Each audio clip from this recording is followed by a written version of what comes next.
Hello hello friends, friends, आप आप सभी सभी को को जय जय श्री श्री कृष्णा, कृष्णा, जय जय Shri Shri Ram. Ram. Welcome to our channel Reha Nitin. मैं रेहा। मैं नितिन। हम दोनों ने मिलकर ये चैनल स्टार्ट किया है। इसमें हम काफ़ी सारे अलग अलग कंटेंट्स डालेंगे। ये हमारा पहला वीडियो है जिसके अंदर हम दोनों ने साथ में ये वीडियो को शूट किया है। होप कि ये वीडियो सही हो। अगर कुछ गलती हो तो उस आप कमेंट में बता देना। धीरे धीरे हम उसको और इम्प्रूवमेंट करेंगे क्योंकि practice makes a man perfect. हम धीरे धीरे प्रैक्टिस करेंगे तो और इम्प्रूव करते जाएंगे और अच्छे अच्छे कंटेंट्स लाएंगे। तो इस वीडियो के बारे में मैं ये बताना चाहता हूँ कि आज है रामनवमी। रामनवमी के त्यौहार है, इसलिए मैंने सोचा आज पहला वीडियो आज शूट करके आज ही डाला जाए। भगवान श्री राम जी के बारे में कुछ बातें करेंगे और इस त्यौहार के बारे में कुछ जानकारी देंगे।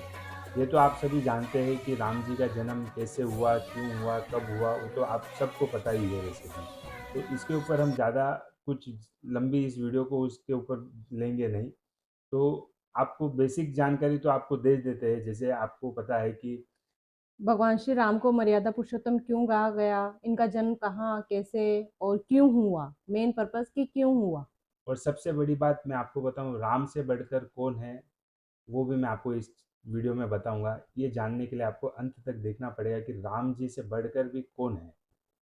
भगवान श्री राम जी को मर्यादा पुरुषोत्तम राम क्यों कहा जाता है वो भी हम आपको बताएंगे। राजा दशरथ, जिनके कोई भी संतान नहीं हो रही थी, 3 रानियां होने के बावजूद भी उनको संतान सुख प्राप्त नहीं था, तो उन्होंने बहुत सारे यज्ञ भी करवाए। फिर एक महर्षि ने उनको कहा कि एक यज्ञ होता है जो पुत्र प्राप्ति के लिए होता है, संतान प्राप्ति के लिए होता है।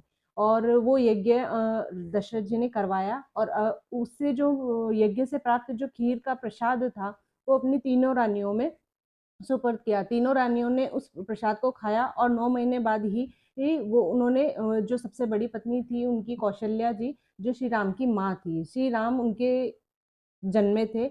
और उनकी दूसरी पत्नी केकई, जिनके भरत जी जन्मे थे, और उनकी तीसरी पत्नी से लक्ष्मण और शत्रुघ्न, ऐसे करके राम लक्ष्मण भरत शत्रुघ्न की चारों भाई उत्पन्न हुए।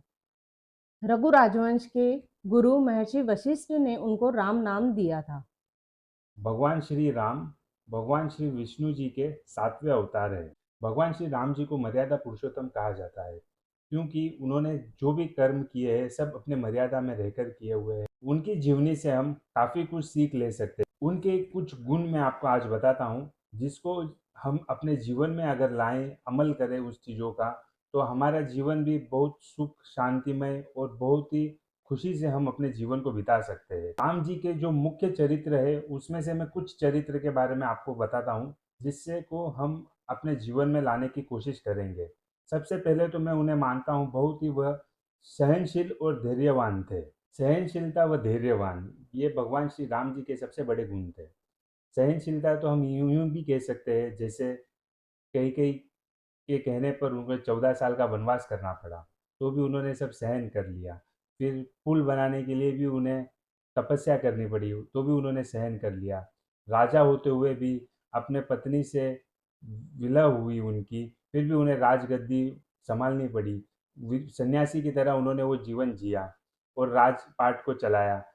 काफ़ी कठिनाई थी उनके जीवन में, फिर भी उन्होंने सहनशीलता व धैर्यवान रहते हुए इन चीज़ों से काफ़ी अच्छी तरह से उन्हें सारी चीज़ों को निभाया है।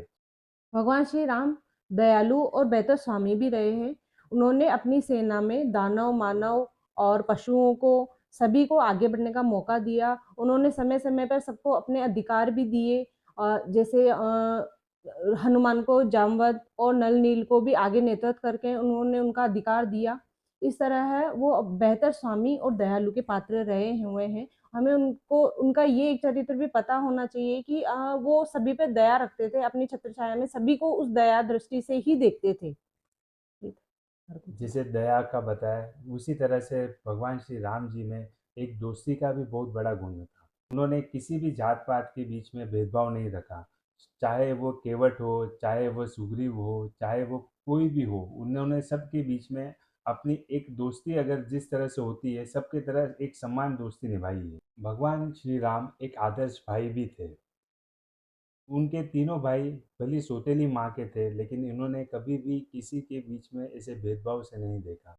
उन्होंने सभी भाइयों को अपने सगे भाई की तरह ही प्रेम किया था। उन्होंने किसी के बीच में भेदभाव नहीं किया। काफ़ी सारे ऐसे गुण हैं श्री राम जी के जो हम अपने जीवन में ला सकते हैं, और उन गुणों से हम भी बहुत अच्छी जीवन को बिता सकते हैं। अपने जीवन में हम दुखी रहते हैं, परेशान रहते हैं, उसका कोई कारण है नहीं। सिर्फ़ भगवान श्री राम जी के शरणों में आते ही हमारे सब दुःख दूर हो जाते हैं। भगवान श्री राम जी के कैरेक्टर से हम काफ़ी कुछ सीख ले सकते हैं। तो उनसे ही हम आज प्रेरणा लेते हैं, आज रामनवमी के दिन, और उन्हीं की तरह हम कुछ अच्छा उनके कैरेक्टर को अपने लाइफ में लाके अपने आप को कुछ अच्छा डेवलप करने की कोशिश करेंगे। तो इस तरह से मैंने काफ़ी सारे गुण तो आपको बताए हैं। तो उसी बीच में भगवान इस श्री राम के बारे में एक बात और बताना चाहूँगी। जो भी मेरा ये वीडियो देख रहे हैं, ध्यान से सुनना और इस चीज़ को अपना एक आदर्श मानना कि भगवान श्री राम अपनी पत्नी से ये उन्होंने वचन दिया था कि वो सिर्फ़ राजा बहुत सी रानियाँ रखते हैं, शादियाँ करते हैं, लेकिन मर्यादा पुरुषोत्तम श्री राम जी ने अपनी पत्नी सीता से ये वचन दिया था कि मैं तुम्हारे बाद किसी भी स्त्री से या दूसरी शादी नहीं करूँगा, विवाह नहीं करूँगा।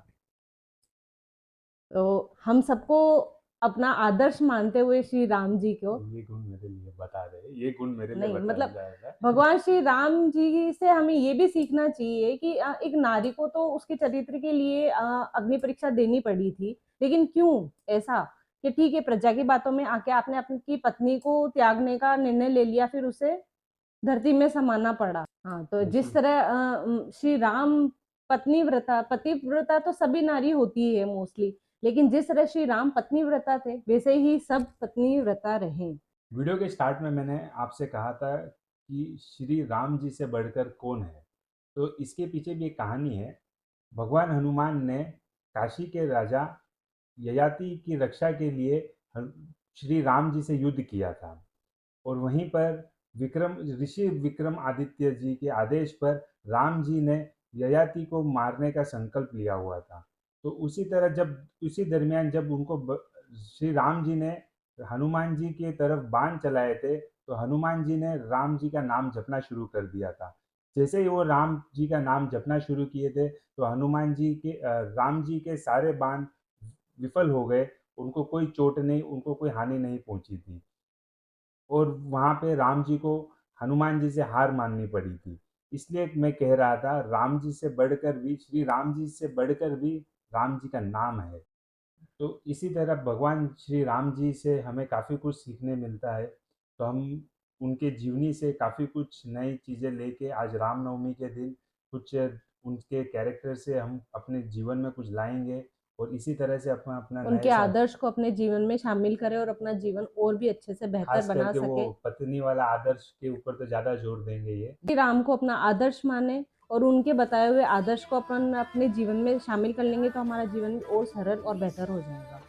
इसी तरह से हम आज के दिन श्री राम जी को याद करेंगे, और ये त्यौहार बहुत अच्छी तरह से मनाएंगे, और कुछ अच्छा अपने जीवन में करेंगे। इसी के साथ इस वीडियो को हम समाप्त करने की कोशिश कर रहे हैं। जय श्री राम, जय जय श्री श्री कृष्ण। कृष्णा। वीडियो को लाइक सब्सक्राइब जरूर करें और कुछ भी हो इसमें बहुत और कुछ होगी, बेहतर बहुत कुछ बहुत कुछ कमियां होगी कमियां इसमें, होगी, बहुत कुछ लेकिन ऐसे आप कमेंट करके बता सकते हैं, हम उसको और भी। प्रैक्टिस कर रहे हैं। ये तो पहला वीडियो है, इसलिए इस तरह से बना हुआ है। बाकी आगे चलते जाएगी, कारवां चलते जाएगा, महफिल बनते जाएगी, उसी तरह हम भी आगे आगे चलते जाएंगे। Thank you. ठीक है। और कुछ कमी बेसी हो तो कमेंट में कमी लिखें। पेशी हाँ, पेशी हो तो चलिए कमी बताइए। पेशी हो तो कोर्ट में आए।